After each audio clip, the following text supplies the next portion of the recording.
हरिनामाचा ध्वनी ऐकोनी श्रवणी, जाईन लोटांगणी तेथवरी. एक उभे गाती एक बैसुनी ऐकती, हृदयी अलिंगती गोपीनाथू. ऐशी यांच्या संगती आहे बाप माझा, विनवितो विठा सहजा नाम याचा.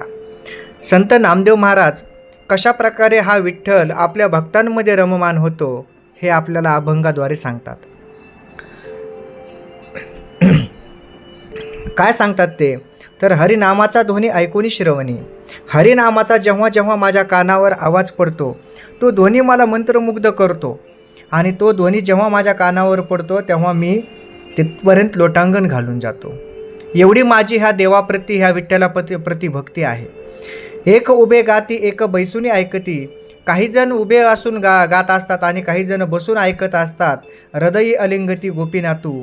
आणि या सर्वांच्या हृदयामध्ये गोपीनाथ म्हणजे विठ्ठल आलिंगन देत असतो. या सर्वांच्या हृदयामध्ये तो साक्षात ईश्वर अवतरलेला असतो, आणि तो ईश्वर आपल्या भक्तांना आलिंगन देण्यासाठी, भक्तिभावाने त्यांना जवळ घेण्यासाठी आलेला असतो.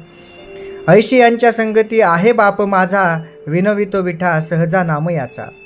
आणि अशा लोकांच्या संगतीत, अशा संतांच्याच संगतीमध्ये आणि अशा वातावरणाच्या संगतीत माझा बाप म्हणजे विठ्ठल आहे.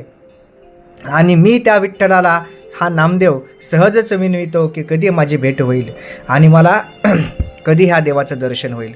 अशा प्रकारे संत नामदेवांनी विठ्ठलाप्रती असलेली भक्ती आणि कशा प्रकारे देव आपल्या भक्तामध्येच रममान होत असतो, कशा प्रकारे देव आपल्या भक्तामध्येच स्वतःलाही शोधत असतो हेच सांगितलेलं आहे. भक्ताची काळजी त्या देवालाच असते, हेच या अभंगातून सिद्ध होत असतं. आणि आपण जरी अशा प्रकारची भक्ती अवलंबली तर खरंच तो ईश्वर देव आपल्याला देखील त्याच्या जागी आपल्याला भेटण्यासाठी तो ईश्वर निश्चितच येईल. जय जय रामकृष्ण हरी.